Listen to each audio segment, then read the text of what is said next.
Hi dear friends, എല്ലാവർക്കും സുഖമല്ലേ? ഇന്നൊരു അടിപൊളി തോരൻ റെസിപ്പി ആയിട്ടാണ് ഞാൻ വന്നിരിക്കുന്നത്. അതിനായി ഇതാ ചട്ടി വെച്ച് കടുക് പൊട്ടിച്ച് അതിനകത്തേക്ക് സവോള, പച്ചമുളക്, കറിവേപ്പില എന്നിവയിട്ട് നന്നായൊന്ന് വഴറ്റിയെടുക്കാം.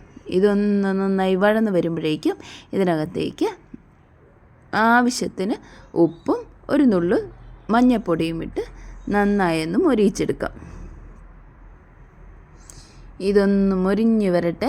അപ്പോഴേക്കും നമ്മുടെ തോരൻ എന്ത് വെച്ചാണെന്ന് അറിയണ്ടേ? എന്നാൽ കേട്ടോളൂ. മറ്റൊന്നുമല്ല, നമ്മുടെ മുരിങ്ങാക്കോല് തോരനാണ്. എന്നും മുരിങ്ങാക്കോല് വെച്ച് സാമ്പാറും അവിയലും മാത്രം ഉണ്ടാക്കിയാൽ മതിയോ? ഇന്ന് നമുക്കൊരു വെറൈറ്റി തോരനും കൂടെ ഉണ്ടാക്കാം.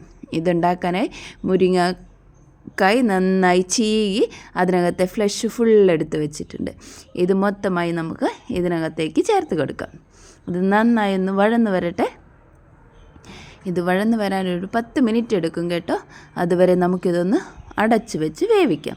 ഇതൊന്ന് അടച്ച് വെച്ച് വേവിച്ചതിന് ശേഷം നമുക്കിതിനകത്തേക്ക് ഇതാ ഒരു പിടി തേങ്ങ ചിരകിയതും കൂടെ ചേർത്ത് കൊടുത്താൽ നമ്മുടെ തോരൻ റെഡിയായി.